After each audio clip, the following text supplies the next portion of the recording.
This week, Secretary of State John Thurston rejected an amendment aimed at putting abortion access in Arkansas to a vote. Thurston claims organizers failed to submit all the required paperwork alongside the over 100,000 signatures. THV 11's Carter Thweet was at the Capitol speaking to protesters today. Carter, what'd you hear?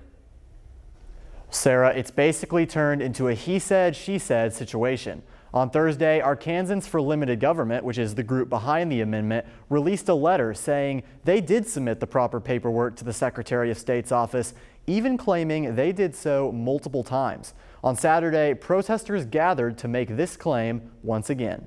Count those signatures! Count those signatures! Saturday afternoon, pro-choice protesters of all ages gathered in front of the state capitol to say that they believe the Secretary of State's office did not give their amendment a fair chance. We have to get angry now, while we have any shred of democracy left. That's right. This is what democracy looks like. They repeated the claim that they submitted everything they needed to, and claims otherwise are false. To say that they were going to throw it out is inexcusable. It's not justifiable in my mind. It shouldn't be, so we are in the task of fighting them. So it's, in my mind, rather bogus. Some of those in attendance also gave speeches about what the amendment means to them and why they believe the signatures collected for it should be counted. A few counter-protesters also attended, standing silently off to the side.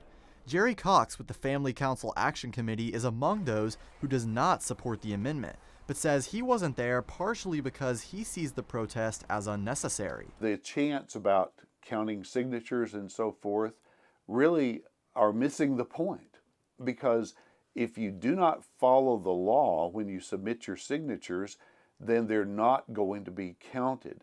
However, in the protesters' view, they did follow the law, but the Secretary of State's office doesn't think so, and if they don't change their tune, pro-choice advocates may be running out of alternatives. Legally, I don't know what we're going to do except for we'll do it up again 2 years from now to get it on the next ballot.